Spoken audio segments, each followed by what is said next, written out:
Welcome back. This is part 2 of our living room renovation project. So in this part, we're going to start to finish the walls and the ceiling. So before we get started, we want to look around the room and see what we're dealing with to start the process. I know the ceiling's brand new, so it's going to be more or less a typical finishing of the seams, the joints, and the ceiling itself. It's all new material, but we also have to look at the old material as well, particularly the walls. So as you see here in the corner, we have a relatively large space there that has to be filled. We also going to go around and look at the condition of the walls and scrape off any loose material or any sort of problems in the wall. You can see here where the chair rail was that some of the tape is, the face of the drywall is actually separating from the wall. So we're going to scrape all that off, cut it out. We're also going to repair any sorts of holes, large holes. We're going to call this the zero coat. We're going to fill those holes before we start with any sort of joint compound or tape. And here's another hole here. We're going to fix that. We're going to cut out all of this and then repair that. And to do that, we're going to use either a patching compound like this that dries very quickly, has a 5-minute working time, and it dries very hard. So, or you could use plaster Paris as well. They both work equally well. You just have to be fast with them. And the idea is to fill those voids very completely, and then basically go ahead and go over it with a tape to prevent the cracks from coming in the future. So I mixed up some plaster Paris here with water. We're going to give it a minute or so, and then we're going to apply it into those holes that I showed you earlier. So now the big holes and openings are filled with the plaster Paris like I showed you. And there they are. So now we turn to the joint compound for the first coat. So here is joint compound. I got a +3, bought it at Lowe's. Here we go. And what I'm going to do is I'm going to mix it up. I like to fluff it. My brother-in-law, Toshi Kashiwan, taught me this trick years ago. So what we do is we're going to add a little bit of water to it, about a half a cup or a cup. And we're going to then just kind of fluff it like frosting and get it nice and fluffy. And it makes it go on so much easier.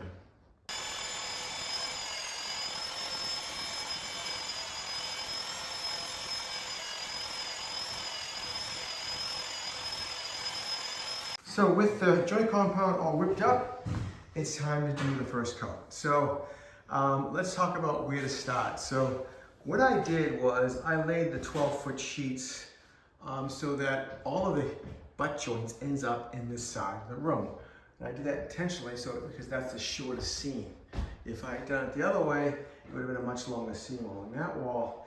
And the reason I did that was because the butt joint are the most difficult to finish because they're not depressed and there's no taper to work with as with the factory joints, which go here. And you can see the nice taper on the factory joints so that I can fill that with tape and mud and keeping it relatively flush with the surface of the ceiling. But you can't do that on the butt joints, so I kind of buried them over here, and we're going to finish those as well. And to do a nice job on those, you really have to fill them back. You're probably out 2 feet, 1.5 feet at least, so you don't see that kind of bulge that's going to occur when I put tape and joint compound over basically the same level of ceiling as the rest of the ceiling. So let's start the first coat with these factory joints here along each of the 12-foot seams. Okay, so let me walk you through putting on the first coat. So here is a nice factory seam here. So really what you want to do is, now that you have a nice whipped up fluffy joint compound, you want to just put a nice coat, at least, let's say a 1/4 inch thick, because you're going to squeeze it out when you're done on the joint. So you want to make sure it's squeezed in to any sort of gaps between the two pieces. And you might drop occasional drops of it, that's okay. It's nice and whipped up. You just go down the joint like this. And you want to use a smaller knife because you want to get the knife like within the taper of the sheetrock. So you don't want to get a wide knife because you're not going to be able to really push in the joint compound into the joint. So that's about what it should look like. You know, it's not too thick. It's an 1/8 to 1/4 inch. And you want to make it thick enough so that you have good adhesion to the paper. So, and now that you have the joint mudded, now we're going to go ahead and place the paper into the joint compound like this. I like to look ahead and see where I'm going with the tape so it doesn't get misaligned. So I go ahead and pick a point like that, and I just lightly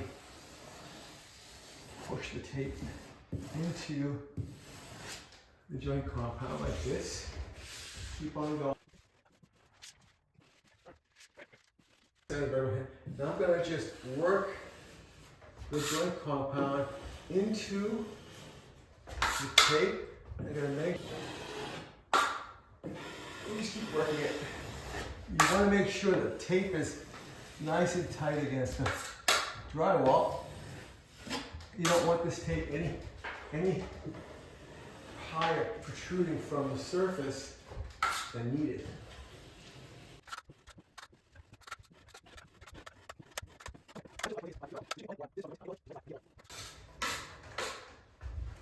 Now, as part of the first coat, this is what I do, and it works for me very well. So this, if you can see, is a curved trowel. It's actually curved.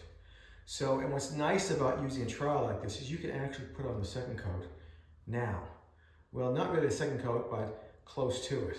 So what I do now is I'm going to use this to feather out this joint and at the same time not exposing the tape. The tape is going to be buried into another coat, onto a top coat of joint compound by using this technique. So basically what I do is I angle the trowel just enough, the right angle, so I get a nice spread of joint compound. And I keep doing that until I get a nice wide joint that's feathered on both ends. And what's nice about this is I can control the thickness of this second coat. And if I start seeing the paper through the second coat, I know I'm angling it too flat, or I'm sorry, too sharp. So this is a way that I can cover the tape with the second coat and at the same time feather out these edges and save work for the next coat.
Now that the factory joint's done, the next step is to now do the butt joint and the corner joint. So doing the butt joint is virtually the same as doing the factory joint, only with the fact that we don't have any tape here. So we have to purposely cause a bulge to occur right over the tape to make sure there's enough room for the tape, the joint compound under the tape, and the joint compound over the tape. So again, we're going to use the curved trowel to do that. We're going to mud in the tape, and then we're going to put a layer of mud over the tape. And I'm going to control the level of this, I'll call it a hump, that we're going to establish here to make sure that the tape is buried into the mud and it's nice and securely adhered. So I'm going to basically just use the curved trowel at a lesser of an angle to allow more of a bulge to occur, as opposed to the factory joint where I could basically cut that bulge almost to zero because I have the taper to work within, to bury the tape and the joint compound. So that is the difference. You're going to be a little bit more experienced with these to get that consistent hump through the whole length of the joint. Practice, you'll get it after doing it a few times, maybe 5, 10 times. It took me a while. But now, the other complication with this room is because this joint, butt joint, is so close to the corner, we also have to do the corner joint. We're going to put a corner joint in here. And so to do a corner joint, what I normally do is I fill mud on both sides of the joint, and I use these corner joint trowels, which are excellent. I would highly recommend these. They give you a nice consistent shape, a nice straight corner, 90 degrees. And so what I do is the smaller one, I use it to apply the tape in the joint compound as the first coat, and then I go over it with the second larger one to feather that out even more. And I do that really at the same, in the same step. I first put the tape in, mud the tape in, and then when I'm done with the joint, I will then tool it with this one to spread it out, at least this distance away from the tape. Now, because these two are so close, what I'm going to do is I'm going to do this corner joint first, okay? And then I'm going to do this joint, okay? But I'm not going to mud this joint too much, the corner joint, because the curved trowel is then going to scrape off. It's going to basically take away any sort of mud I have on the corner, which is okay. Because then once that dries, I've basically established the height of this joint here to be really where it needs to be, small enough so that the hump is minimized, but large enough to allow for the thickness of the tape and the joint compound. So once that hump dries, then I can finish the joint, go over it again with a straight trowel, and basically use the hump as a guide and to trowel this straight now from the corner out to the hump on the butt joint. And then I'm going to use this again to then further feather out this side of the joint. So again, the curved trowel is very important in setting the shape of the joint, and then you come back after it's dried to feather things out more and get things nice and even. So that's how we're going to do it.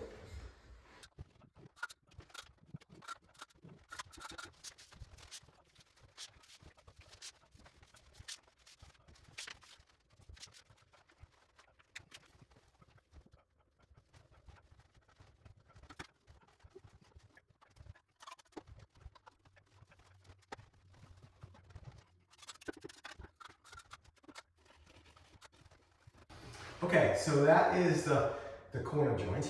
Now we're going to do this joint, and I'm not going to fully finish this. You can still see the tape now through the joint compound.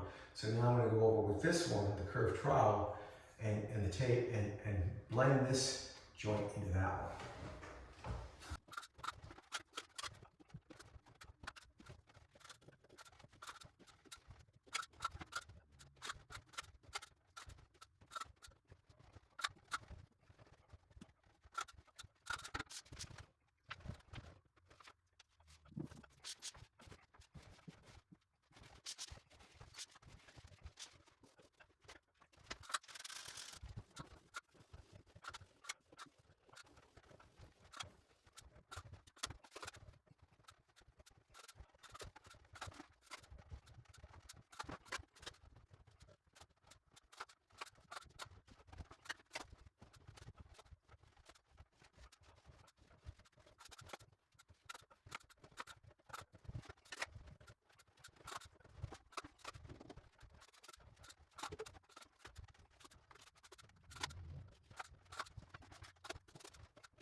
Okay, so that's basically how I shape a joint. Remember, we're shaping, we're not worrying about details. So the overall shape is correct. I pushed more pressure on this edge than I did on the inside edge. So I got a natural buildup more of joint compound here in the corner than here. So but it's the shape you want to go for. Don't worry about any of these imperfections on the vertical wall. We'll clean those up on the next coat. We'll feather this back more, we'll feather this edge back more, we'll fill in any of the holes, sorry, any of the air bubbles. So for now, we're gonna let this set. We got a good shape to it. We got our tape underneath it, well adhered, so that joint is done for the first and kind of second coat. So with the seams and the corners all done with the first coat, now we can go around and hit these screw heads. And it's a relatively easy thing to do. And what I like to do is swipe them and then swipe them again. So the air bubbles sometimes pop up after you swipe them once, so it's pretty easy to do. Goes pretty quickly. Swipe a couple of different ways. Okay, now with the first coat dry fully, now we can go around before we do any more spackling. We're going to just run around and knock off any sort of ridges or nubs left on the joints. And we're not going to do anything but knock off the high spots. Not going to go crazy. You just don't want to get, hard joint compound into our next coat. So we're just going to go around and knock those off now. Just like that. This headlight comes in handy to really see where they are. So now we're ready to apply the second coat. So basically the second coat is the easier, in my experience, than the first coat. Because there's no shaping involved, really. If you've done a good job in the first coat, really all you're going to do now is feather the edge that you've already established already, and feather it out so it's very fine. And you want to minimize sanding. You don't want an edge that you're going to see and you have to sand away. So we're going to get that even finer, and to do that, I lighten up the joint compound more than what it was before. I added another cup of water to it, and I beat it up. Really fluffy and light. So that's going to help me get a very fine edge to feather out the joints nicely. The other thing it's going to do is going to fill in any of the voids, the air bubbles you see here, or any voids that need to come out even, as I went over with the curved trowel. Okay, so that's basically what I'm going to do now. And you can see I already did this side here. Remember that this was our butt joint here, and then our corner joints in there. And you can see as I expanded the joint even more, you can see the dark areas where the joint compound is still drying, and that's where we filled. So again, we're taking the waviness out of this joint by using a long straight edges, so a 14-inch trowel and a 12-inch knife here. So we're going to use the straightness of these tools to take out any waviness that we established, because of the curved trowel as best we can.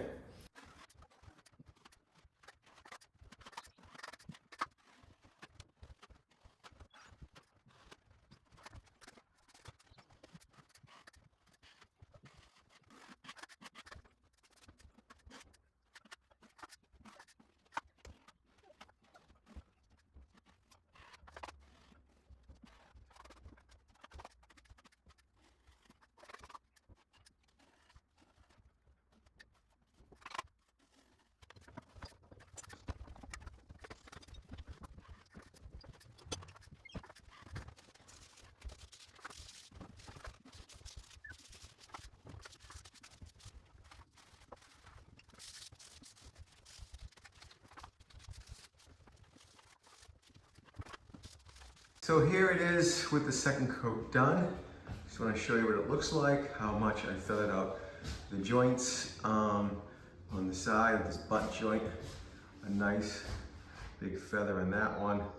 So now for me, my third coat is more or less touch-up. I'm just looking for ways to minimize sanding. So the best way to do this coat for me is to shine a light parallel to the surface and to make shadows. And if you don't see any problems with the light, any ridges or waviness, then it's going to be a really good finish. You'll be able to see it in normal lighting and daily situations. So let's go and look at this. What I use is a headlight. I found to be the best. So, you know, a headlight like this, you just wear it and you get as close as you can to the surface. Like for instance, the ceiling, I'm gonna get up on some staging. I'm just gonna shine a light across the joints, you know, lengthwise, perpendicular, and look for any sort of issues. So I can show you some of them. And you're really doing it just to minimize sanding. So you can see here, let me turn the light on for you. So if you shine the light, you can see how clearly any sort of bumps or gaps or waviness in the joints, and any sort of feathering you want to do, like right here, just to continue the fine edge and really to minimize sanding. So I'm going around.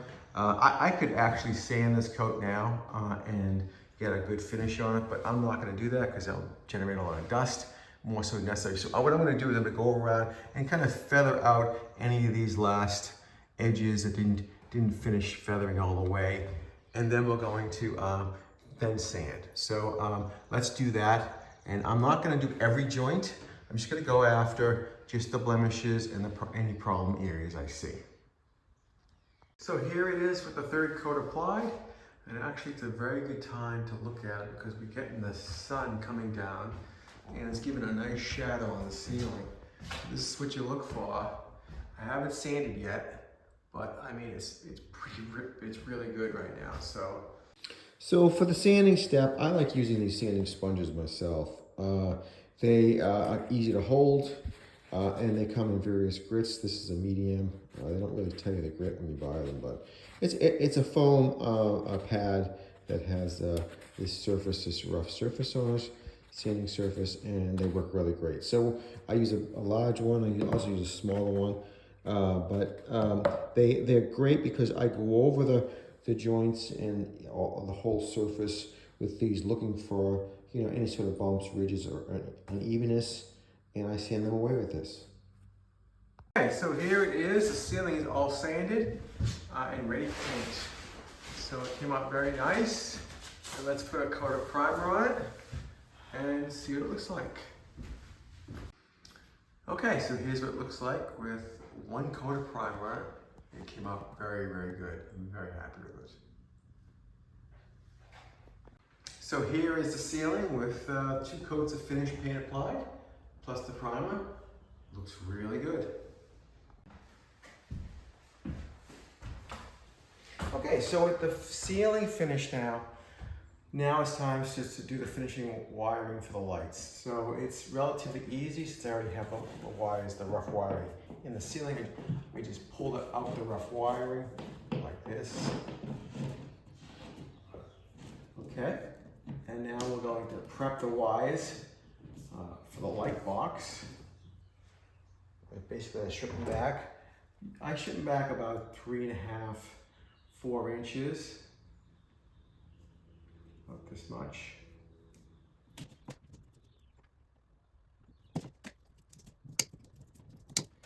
And then I strip back the insulation about 1/2 inch, both.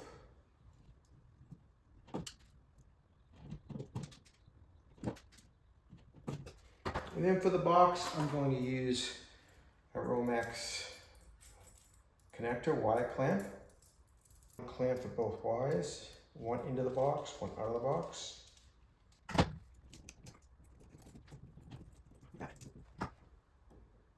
Tighten it up to secure it, not too tight though.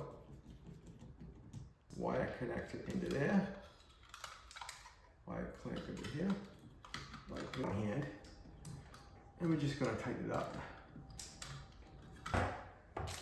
And then we're going to use these push connectors like I showed you before to connect the wires. You got to make sure they're pushed all the way in. They have a clear top so you can see if the copper end of the wire makes it deep into its socket. fully seated. Now with all that wire, we just neatly put the wires back into the box, like this, like that. We close the cover. And then we check, there's a slide here for the different colors that you can have the light work on. So I'm gonna put it on the 2700K, the warm white color.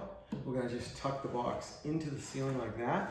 And I'm gonna reach in to make sure it's flat, nice and flat on the back side of the ceiling. Okay, and then now I should just put the lamp in. And how I do this is, it's pivoted, it's a gimbal, so I wanna make sure the gimbal is always facing the wall. So I can adjust it to highlight the wall if I wanted to, or the window. So basically I put it in that position, and I hold up these two spring clamps as I just position it in place.